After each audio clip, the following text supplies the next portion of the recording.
my name is Ed, and today we're going to be continuing our Space Marine Chapters videos by going into the Salamanders. By popular vote, they actually just squeezed out the Dark Angels in this one, but it was the Salamanders who triumphed in this case. Now, I'm just going to say that this is going to only be a one video chapter because they don't actually have as much lore as many of the other chapters to deal with. So, without further ado, let's get on with the lore. So, the Salamanders were originally a first founding chapter, so they've been around for about 10,000 years, and their original legion number was 17. Now, it was created by the Emperor of Mankind from the Primarch Vulcan, and it was one of the loyalist chapters who remained loyal to the Emperor during the Horus Heresy. However, they were greatly decimated in the drop site massacre of Eistevan V. Now, this meant during the Horus Heresy they were mainly out of the action as their numbers were so badly decimated they required quite a great deal of time to actually recoup their numbers to get back into the fight. Now, the speciality of the Salamanders is actually close quarters combat using flame weaponry, which is one of their primary weapons, which many of the Salamanders' Space Marines will be trained in. And of course their battle cry is "Into the fires of battle, unto the anvil of war." Now, the history, as I've mentioned, of the Salamanders is actually quite shrouded in mystery. Now, we don't know anything really about their first founding. We only know that they are descended from the Primarch Vulcan, who was a renowned armourer and very strong-willed individual. However, little is known about what he did during the primary years of the Horus Heresy, although we hope that the Horus Heresy novels will give us a little bit more detail in that regard. Now, the Salamanders themselves still follow the format that was laid down by Vulcan, which is having 7 companies in a chapter, and each company being founded after one of the 7 great settlements of Nocturne, the homeworld of the Salamanders, and each are commanded by a captain which is from that settlement. Now, I mentioned during the Horus Heresy that they were badly decimated, and it took them many years, even after the heresy, to reform under the new Codex Astartes drafted by Robert Gulliman. However, they were able to retain much of their Legion organisation even under the Codex Astartes. However, because of the drop site massacre, it means that there aren't really any second founding chapters of the Salamanders, although some cite the unit markings and tactical dogma of the Storm Giants and the Black Dragons as being likely candidates for some of the few second founding chapters of the Salamanders. Now, it was often considered the smallest legion during the Great Crusade, and after the Horus Heresy, due to their highly stringent recruitment and indoctrination processes, it made their rebuilding take a very long time. And this was also compounded by the absence of Vulcan, who is listed as missing, but we don't really know what happened to him. Because of this, it took longer for them to recover, although the captain of the first company became the chapter master, which is a position that's seen as a regency over Nocturne, waiting for the true ruler, Vulcan, to return. Now, the culture of the Salamanders is relatively similar to that of many other Space Marine chapters. However, they also followed the Promethean cult. Now, this Promethean cult puts a high emphasis on self-reliance, self-sacrifice and loyalty.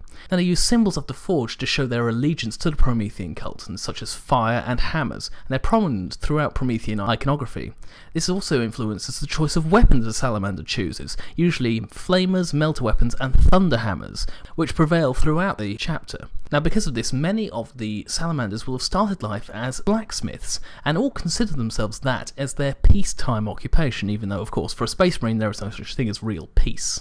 This means that they can maintain and perform moderate repair on both weapons and armour to a very high degree, meaning they have some of the most finely wrought and finely crafted armour in the Imperium. However, an interesting juxtaposition is that because of the high fluctuating gravity of Nocturne, it makes training with certain units such as land speeders and bikes very difficult. Therefore, the chapter actually uses less of them and actually favours Devastator squads and Terminator squads over the use of such units. Now, before each battle, a Salamander will actually get a brand mark by a brander priest, which symbolises their respect for their chapter. It is only veterans who ever get branded upon the face, showing the sign of their loyalty to the Promethean cult and their status as a veteran. Now, I've mentioned that the Salamanders come from the harsh and hot world of Nocturne, although they are based upon the world's moon, Prometheus. Now, the moon actually has quite an eccentric orbit, which causes great seasons of incredibly severe tectonic activity, and also causes a lot of weather disruption. Now, the worst of this disruption leads to something called the time of trial, which once every roughly 15 Terran years, the moon passes so close that thousands of volcanoes erupt and their ash is so thick that it can blot out the sky and even the sun. However, the rewards for enduring the time of trial are manifold, mainly because the amount of mineral wealth that is pushed forth from the centre of the planet is enough that it makes up for all the damage that is done during the time of trial, and makes Nocturne one of the wealthiest planets in terms of minerals every 15 or so years. Also, although the fortress monastery on Prometheus is permanently staffed, many of the salamanders who are there actually spend time on the surface of the planet, with the tribes that birthed them as the elders of those tribes, as many will be hundreds of years old, and thus far older than even the oldest member of that tribe now. Going on to the recruitment of the salamanders, it's actually a little bit different from many other chapters, as in it's not a trial by combat. Many salamanders actually start their lives as apprentices, around about the age of 6 or 7, and they work in the forges of Space Marines, who watch over and judge their prospects. After many years, the apprentices are judged by the chapter's apothecaries and chaplains in a series of examinations. Those who are as successful, as you all know, begin the first stage of implantation.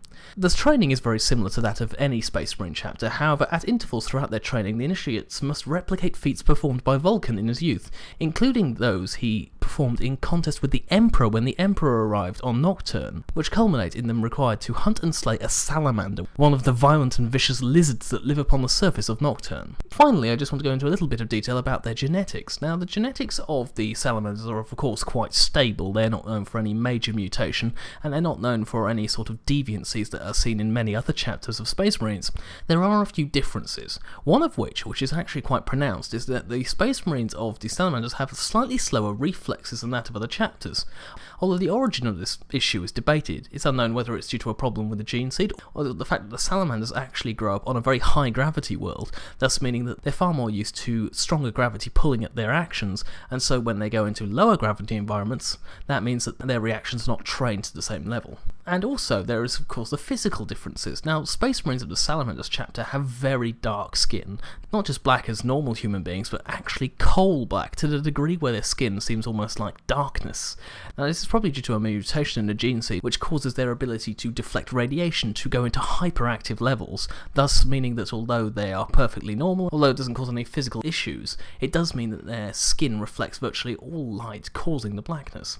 It also has had an effect on their eyes, where their eyes actually glow red. It's unknown whether or not this is a reaction deliberately caused by the gene seed, or if it's just a side effect of the high levels of radiation that the eyes are reflecting, but it does mean that the eyes are one of the most menacing parts of a salamander, according to those who have ever faced them in battle. So that's everything I wanted to mention about salamanders. Indeed, it was quite a quick video today. If you have any more questions or queries relating to the chapter, then you can leave them in the comments below, including any sort of characters you want to see featured later on, and also do keep voting for the next chapter you want to see. The Dark Angels are looking like the likely victor in this one, but if you do have others you want to see, don't forget to vote below.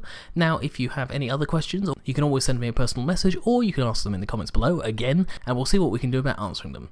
So that's everything I wanted to say today. See you next time on the Vaults of Terra.